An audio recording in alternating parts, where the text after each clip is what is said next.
नमस्कार, मैं हूं शालिनी और आप देख रहे हैं NCFB न्यूज। आइए बढ़ते हैं आज की बड़ी खबर की ओर। श्री राधा कृष्ण मंदिर मधुबन आश्रम परिक्रमा मार्ग ओंकारेश्वर श्री महंत मस्तगिरी जी महाराज के वार्षिक भंडारी समाधि स्थल पर नर्मदेश्वर स्थापना तथा महंत रेखागिरी के चादर विधि समारोह के अवसर पर पिछले 1 अगस्त से चल रही श्री शिव महापुराण कथा प्रारंभ हुई। कल कथा समापन और चादर विधि कार्यक्रम संपन्न हुआ। कथा के 7वें दिन में सर्वेश्वरी देवी जी ने कहा कि भक्ति में जब शुद्धता और प्रेम होता है तब भगवान का आशीर्वाद स्वतः ही मिल जाता है और भगवान के आशीर्वाद से काम, क्रोध और लोभ आदि सब नष्ट हो जाते हैं। श्री शिव महापुराण के कोटिरुद्र संहिता में 12 ज्योतिर्लिंगों की कथा वर्णन की गई, जिसे श्रवण कर 12 ज्योतिर्लिंगों के दर्शन का फल मिल जाता है। जो शिवलिंग स्वयंभू है उन पर अर्पित किया गया प्रसाद सदा ग्रहण करने योग्य है तथा उसके दर्शन से ही पाप नष्ट हो जाते हैं। यदि अपने घर में भी शिवलिंग पर भोग चढ़ाना हो तो शालग्राम भगवान को साथ में रखें। ब्रह्मलीन महंत मस्तगिरी जी महाराज के उत्तराधिकारी के रूप में माता रेखागिरी को महंत पद पर बिठाया गया। इस अवसर पर महंत श्री श्याम सुंदर दास जी ने कहा, पिता की संपत्ति को योग्य पुत्र और गुरु की संपत्ति को योग्य शिष्य आगे बढ़ाते हैं। गुरु गादी गाजियाबाद जूना अखाड़े के प्रतिनिधि संत तलवारगिरी षड दर्शन संत मंडल ओंकारेश्वर के अध्यक्ष मंगलदास जी महाराज, उपाध्यक्ष विजय शंकरपुरी जी महाराज और मंडल के संतों परिस्थिति में चादर विधि संपन्न हुई और उन्हें आश्रम का महंत बनाया गया। इस अवसर पर अनेक संत एवं मुख्य यजमान शंभु दयाल व्यास, नित्यानंद उपाध्याय, बाबूलाल जोशी, PL गौड़, महेंद्र यादव, इंद्र प्रजापति, कृष्ण गोपाल मोयल, रामविलास पटेल, सुभाष बघेल, जगदीश गुर्जर, राजू माली, दिनेश महेश राम सहित अनेक भक्त उपस्थित थे। साधु भंडारा और नगर भंडारे के साथ कार्यक्रम संपन्न हुआ। उल्लेखनीय कि ओंकारेश्वर धाम में श्री राधा कृष्ण मंदिर, श्री गोपेश्वर नाथ महादेव मंदिर और श्री गुरुजी श्रीमंत मस्तगिरी जी महाराज की समाधि निर्माण स्थापना कार्य ब्यावर के भक्तों की ओर से ही करवाया गया तथा इस समारोह में ब्यावर के लगभग 25 शिष्यों के दल ने भाग लिया।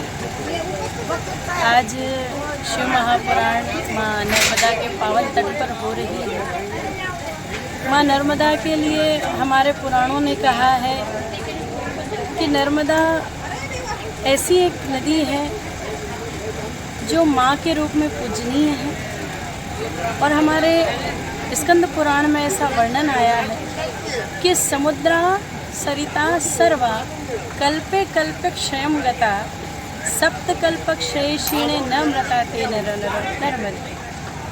सारे समुद्र, सारी नदियाँ, सब कुछ समाप्त हो जाता है, लेकिन माँ नर्मदा सदा सर्वदा इस पृथ्वी पर विद्यमान होती है और भक्तों के पापों का शमन करती है।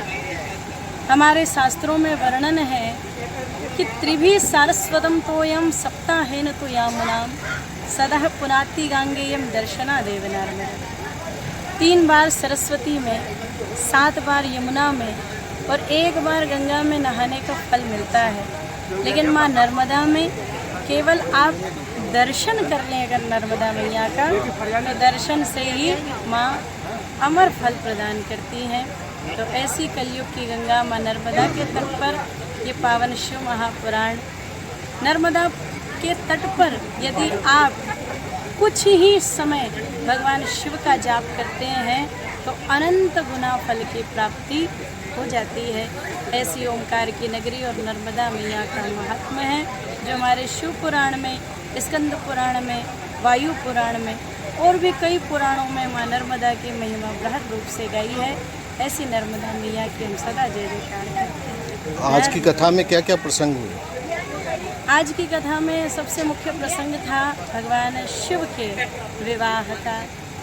आदि शक्ति जगत जननी जगदम्बा और आदि परमात्मा भगवान शंकर, जिन्होंने जगत के कल्याण के लिए तारकासुर जैसे दुष्टों का संहार करने के लिए और भक्तों के कल्याण के लिए विवाह किया और जगत में अपने भक्तों के कल्याण हेतु अनेकानेक लीलाएं की, जिनको हम गाते हैं और भव सागर से। धन्यवाद।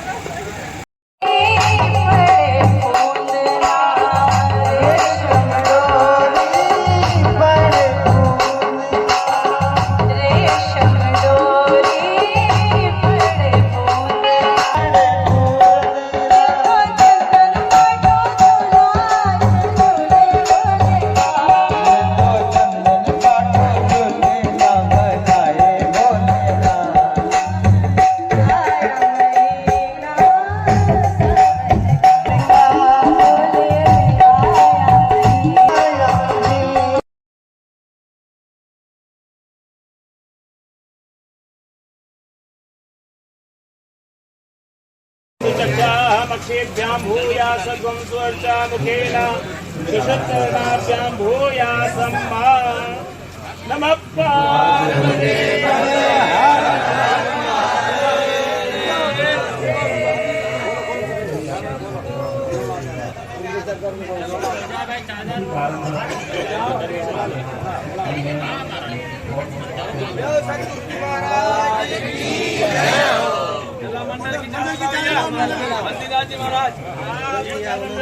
उन्होंने दिया